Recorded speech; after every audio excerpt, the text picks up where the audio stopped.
If you're new to skiing, then this video is for you. My name is Emily, I'm a ski instructor in Les Contamines in the French Alps, and let me show you how I get ready. First, I'd like to talk about the layering, how to get dressed. So I've got a pair of ski socks. I like to wear a set of thermals on cold days. Ski pants, obviously. Up here, I've got, again, one set of thermals, one extra layer on top, and then the jacket. Something that's really nice to have is a neck gaiter. It can make a real big difference on a chilly day. This is just kind of a guideline for your average day. Obviously, it depends on how cold it is outside, how sensitive to the cold you are. But again, this kind of gives you an idea of what you should be wearing. The first thing before you even put your ski boots on is to make sure that you don't have any creases that will go inside the boot. That means really pulling your ski socks all the way up. We don't want any creases, and making sure that your thermals stay above the top of the boot.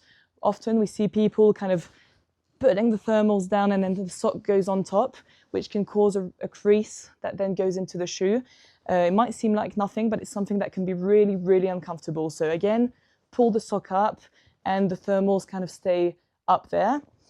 Then I want to put my boot on. To do so, you want to grab the tongue of the boot and pull it forwards and sideways, which really opens up the shell. When you do this, it makes it a lot easier to slide your foot into the boot. If this is a step that you struggle with, make sure that your boots are warm. When the boots are warm, the shell is softer, therefore making it a lot easier for the foot to slide in. Which means that if you want to make it easier for yourself to put your boots on in the morning, make sure your boots spent the night by the fire and definitely not in the boot of the car. All right, next step, we want to make sure that the tongue is against our shin, no plastic in between. And then we can start to buckle up. To do so, let's start by the bottom. The bottom ones don't have to be on super tight. This one, the third one up, is probably the one that's most important because that's the one that's going to hold your ankle into place. And then again, the fourth one. Then I want to tie the strap. And finally, the last step is I want to take the inner lining of the trousers and cover the boot with that elastic lining. Often we see people tucking it into the boot. The reason why we have this is to stop the snow from going into the boots as we ski or if we fall. And obviously, trousers go back on top. And the second boot comes on and we're good to go.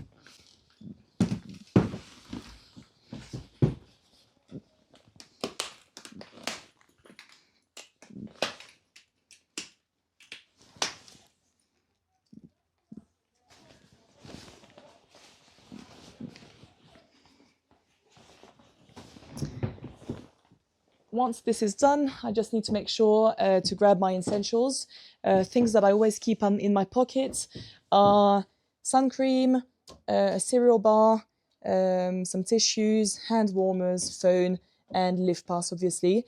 A little something you might not know about the Lift Pass is that it has the phone number for the safety crew.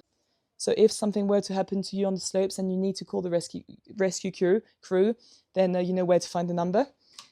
And then obviously helmet, goggles, and gloves. I hope this helps. Next, make sure you go and check out my video in which I give you your first ski lesson.